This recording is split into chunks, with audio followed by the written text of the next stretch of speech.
दोस्तों, रात के 9 बज रहे थे। एक नौजवान महिला अपने चाय की दुकान बंद करके बर्तनों को साफ कर रही थी। तभी वहां पर एक राहगीर आता है।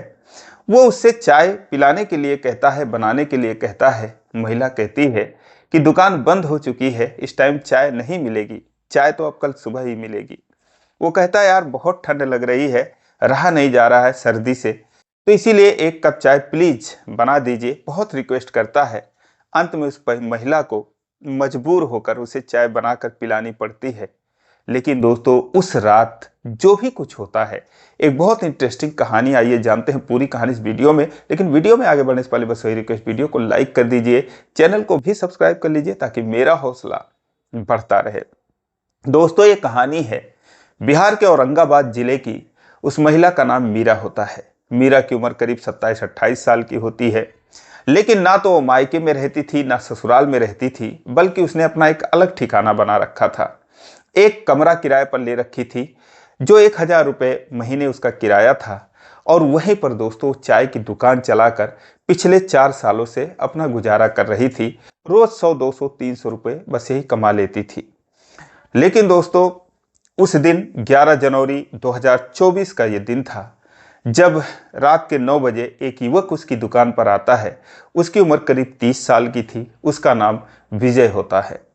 वो आता है, बाइक खड़ी करता है और उसके बाद वो देखता है कि मीरा जो थी वो अभी दुकान के बाहर ही थी, बर्तन साफ कर रही थी। तो वो जो है उसके दुकान में जाने लगता है। मीरा देखती है, कहती है, क्या काम है, आप कहाँ आ रहे हो? वो कहता है, एक कप चाय पीनी थी। वो कहती है, दुकान तो बंद हो चुकी है, कल मिलेगी चाय। लेकिन बस वही वो उससे रिक्वेस्ट करता है, कहता है प्लीज पिला दीजिए, बहुत ठंड लग रही है और ठंड से चला नहीं जा रहा है। कहती है, ठीक है, अगर ठंड लग रही है तो उधर माचिस पड़ी है, आप आग जलाकर सेंक लीजिए। दोस्तों, उसके चाय की भट्टी पर एक माचिस पड़ी थी। माचिस की तरफ इशारा करती है, वो माचिस ले लेता है और बाहर उसने कूड़े वगैरह रख रखे थे साफ सफाई करके, और कहती वही जला लीजिए। दोस्तों, वो जला के और एक कुर्सी लाकर विजय उसके किनारे बैठ जाता है, हाथ सेकने लगता है। थोड़ी देर में बर्तन वगैरह साफ कर लेती है मीरा। वो भी आती है, ये सोचकर कि चलो अगर ये ठंड इसकी दूर हो गई हो तो ये अपने रास्ते जाए और मैं जो है कुर्सी ले आकर अपने अंदर रखूं, क्योंकि सोने का टाइम हो रहा था। दोस्तों, आती है, वो भी हाथ सेकने लगती है। और उसके बाद फिर जब कुछ देर बीत जाता है तो पूछती है, आप कहाँ जा रहे हैं? वो कहता है, कहीं नहीं जा रहा हूँ। वो खामोश हो जाती है, सोचती है ये कौन सा जवाब है। उसके बाद फिर पूछती है कि आपका घर कहाँ पर है? वो कहता है, कोई घर नहीं है मेरा, कोई ठिकाना नहीं है। दोस्तों, उसके आंखों में आंसू आ जाते हैं। खामोश हो जाती है, सोचती है लगता है बहुत परेशान है, इसे बहुत दुख है, इसके दिल में कोई दर्द है। सोचती है इसे चाय बनाकर पिला देनी चाहिए इंसानियत के नाते। और दोस्तों, उसके बाद उठती है, अपने कमरे में जाती है, वहां से चाय बनाकर एक कप लाती है, विजय को देती है। विजय चाय देखता खुश हो जाता है, कहता आपका बहुत बहुत शुक्रिया, बहुत बहुत धन्यवाद, आपने चाय बनाई। उसके बाद दोस्तों वो चाय पी लेता है और फिर अपनी जेब से 100 रुपये निकाल कर मीरा को देने लगता है। मीरा कहती है, पैसे क्यों दे रहे हो, पैसों की ज़रूरत नहीं है। वो कहता है, नहीं रख लीजिए, आपकी दुकान है, आप दुकान खोल रखी हैं, मैं आपका कौन सा मेहमान लगता हूँ। वो कहती है कि घर पे आया हुआ हर अजनबी मेहमान ही होता है, तो पैसों की ज़रूरत नहीं, आप पैसे रख लीजिए। अब बताइए आप कहाँ जा रहे हो? उसके बाद दोस्तों वो रोने लगता है। बात बात में बस उसे रुलाई ही आ रही थी। वो कहती, क्या हुआ आपको, आप क्यों इतने परेशान हैं, क्या बात हो गई? दोस्तों, घर में जाती है, एक गिलास पानी लेकर आती है, उसे देती है। वो उस पानी से कुल्ला करता है, मुंह धोता है। अब दोस्तों, उसके बाद वो उठकर जाने लगता है। कहती है, कहाँ जा रहे हो? कहता है, अपने घर जा रहा हूँ। तब तक रात के 11 बज चुके थे। वो कहती है कि इतने टाइम घर जा रहे हो, चारों तरफ कोहरा है, कुछ सूझ नहीं रहा है, और घर मत जाइए, आप यहीं पर रुक जाइए। तो कहता है, यहाँ कहाँ पर मैं रुक जाऊँ? कहती, यहीं पर, मेरे घर पर ही रुक जाइए। वो कहता है कि आपके घर वाले क्या कहेंगे? कहती है, कोई नहीं है मेरे घर पे, मैं अकेली ही रहती हूँ, कोई कहने सुनने वाला कुछ है ही नहीं, तो आप रुक जाइए और सुबह चले जाइएगा। चलिए उठिए, थोड़ा सा खाना खा लीजिए और उसके बाद यहीं पर सो जाइए। विजय कहता है, खाना खा लूं, इतना एहसान आप मुझ पर मत कीजिए, क्योंकि ये एहसान मैं कभी चुका नहीं पाऊंगा। वो कहती है, ना तो मैं कोई एहसान कर रही हूं और ना ही चुकाने की जरूरत है। आप चलिए एक ही रोटी खा लीजिए, क्योंकि आप रो रहे हैं और आपको इतना परेशान देखकर आप चले भी जाएंगे तो शायद मुझसे खाना नहीं खाया जाएगा और मुझे रात भर नींद नहीं आएगी। तो इसीलिए आप प्लीज चलिए, मेरे लिए एक रोटी खा लीजिए। वो कहता है कि आप अकेले रहती हैं तो आपने बनाया ही कितना होगा कि मैं चलकर खाना खा लूं। वो हंसने लगती है। मीरा कहती है, इतना क्यों सोच रहे हैं आप, अगर खाना कम पड़ेगा तो मैं बना लूंगी, घर में सब कुछ है। उसके बाद दोस्तों उसका हाथ पकड़ लेती है और कहती है, चलिए खा लीजिए। दोस्तों वो जाता है अंदर, उसने सब्जी रोटी बना रखी थी और फिर उस कुकर में चावल रख देती है। थोड़ी देर में वो चावल भी हो जाता है और फिर 2 थाली में परोस कर लाती है। उसके बाद जब वो खाना देखता है दोस्तों फिर रोने लगता है। मीरा कहती है, ओहो क्यों रो रहे हो इतना, अब खाना भी नहीं खाने दोगे क्या, आप खाना खा लीजिए और आराम करिए यहाँ पर।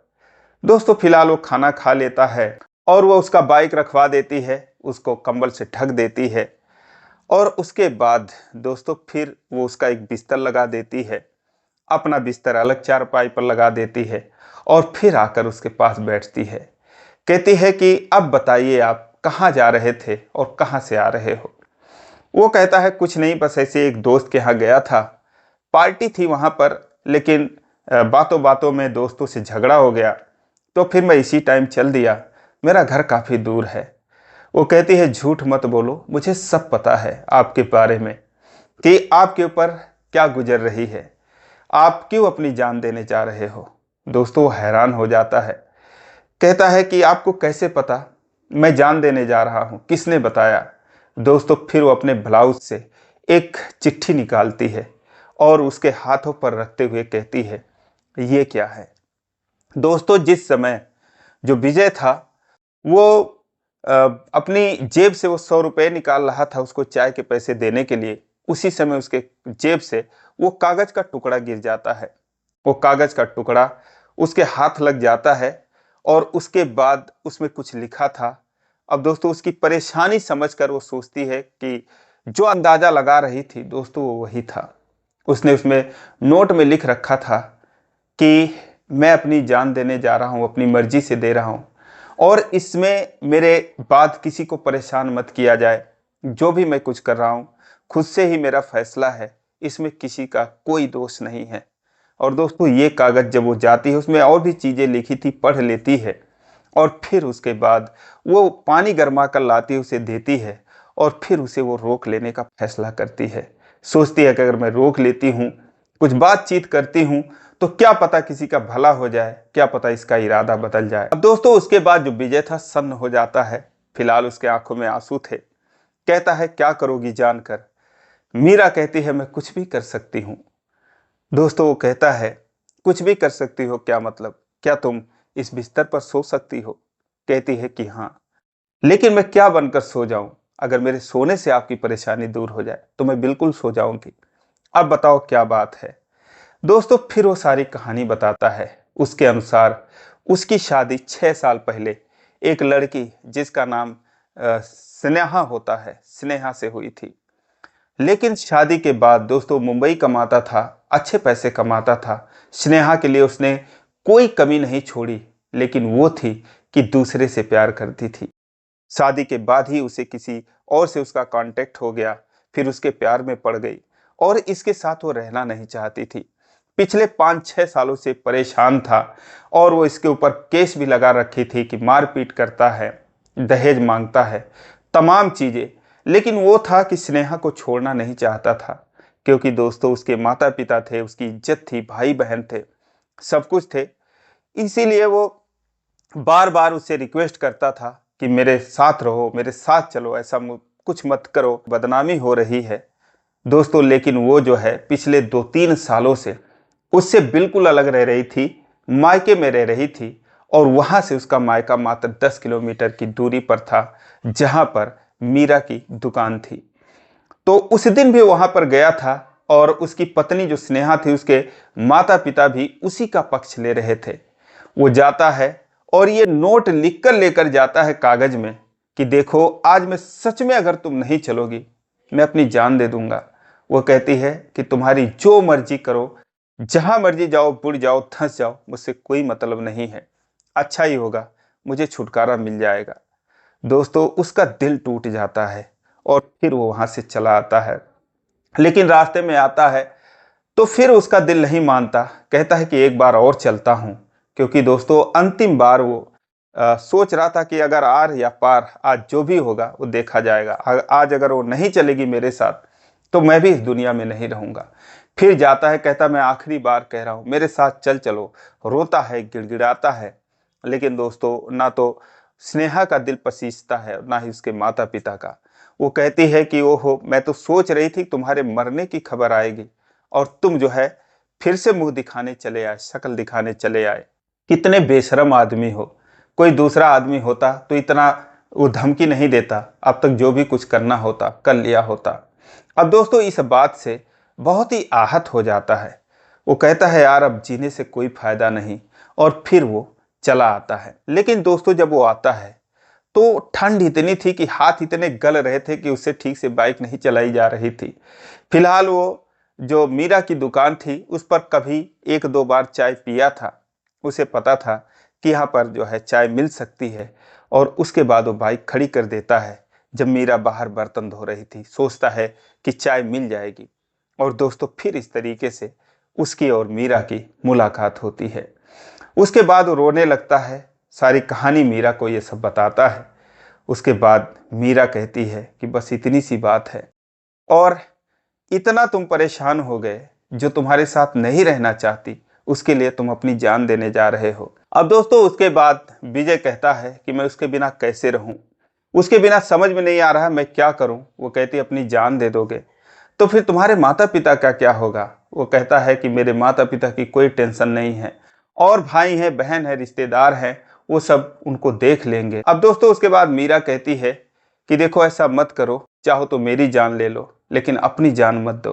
दोस्तों, उसके चारपाई पर ही बैठी थी, उससे और करीब हो जाती है और फिर दोस्तों उसे अपने आगोश में ले लेती है।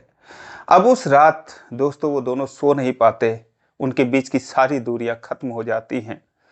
जैसे लगता है कि एक दूसरे के बिना वो बरसों से तड़प रहे थे। अब दोस्तों, उसके बाद मीरा कहती है कि देखो, मैंने जो भी कुछ किया है बस आपकी जान बचाने के लिए किया है। अब आप वादा करो कि आप अपनी जान नहीं दोगे। दोस्तों, विजय उससे वादा करता है, कहता है ठीक है, मैं अपनी जान नहीं दूंगा। दोस्तों, उसके बाद सुबह होने वाली होती है। विजय कहता है सुबह होने वाली है। दोस्तों, वो बिस्तर से उठ जाता है। मीरा उसे कहती है तो फिर क्या, अब आप चले जाओगे। विजय कहता है कि जाने का मन तो नहीं कर रहा है। कहती है तो फिर जा ही क्यों रहे हो, रुक जाओ ना यहीं पर हमेशा के लिए मेरे साथ। क्या मैं तुम्हारी पत्नी की जगह नहीं ले सकती। दोस्तों, विजय रोने लगता है, कहता है कि पत्नी तो मेरी ऐसी है कि जो मुझे मारना चाहती है, और एक तुम हो कि तुमने सब कुछ खोकर मेरी जान बचाने की कोशिश की। तो तुमसे बड़ा तो मेरे लिए कोई हो ही नहीं सकता। अगर तुम मेरे साथ जिंदगी बिताओ, मेरी पत्नी बनकर रहो, तो मैं तुम्हारा जिंदगी भर एहसान मानूंगा, तुम्हें किसी चीज की कोई कमी नहीं रखूंगा। दोस्तों, वो उससे लिपट जाती है, रोने लगती है। कहीं ना कहीं उसे भी एक साथी की जरूरत थी, क्योंकि जब उसकी शादी हुई थी उसकी उम्र मात्र 24 साल की थी। लेकिन जिससे हुई थी दोस्तों, ये बहुत गरीब थी मीरा। उसके माता पिता बिना देखे बिना सोचे समझे 55-60 साल के आदमी के साथ उसकी शादी कर देते हैं। शादी के बाद उसे कोई सुख नहीं मिलता, और दोस्तों बस कुछ ही दिनों में ये रिश्ता खत्म हो जाता है, जिसका उसके मायके वाले विरोध करते हैं, और वो अपने मायके वालों से भी अलग होकर बस यही अपनी चाय की दुकान चलाकर अपना गुजारा कर रही थी। आज उसे विजय के रूप में एक सच्चा साथी मिला था।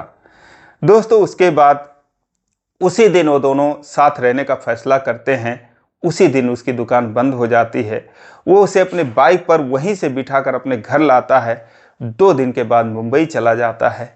आज दोस्तों ये लोग 1 साल से ज़्यादा का वक्त हो रहा है, एक साथ रह रहे हैं पति पत्नी के रूप में और एक शानदार लाइफ एंजॉय कर रहे हैं। किसी चीज़ की कोई कमी नहीं है। दोस्तों, मीरा को यहाँ पर लोग गलत बोल सकते हैं कि उसका चरित्र ठीक नहीं था, ऐसे कौन करता है। लेकिन दोस्तों, मीरा ने जो भी कुछ किया एक इंसान की जान बचाने के लिए किया था और दोस्तों अंत में उसका नतीजा ये निकला। दोस्तों, ये रही मीरा और विजय की कहानी। आपकी इस पर क्या राय है कमेंट करके जरूर बताएं और इसी प्रकार की कहानी के लिए इस चैनल को सब्सक्राइब करें। फिर मिलेंगे अगले वीडियो में, तब तक के लिए जय हिंद।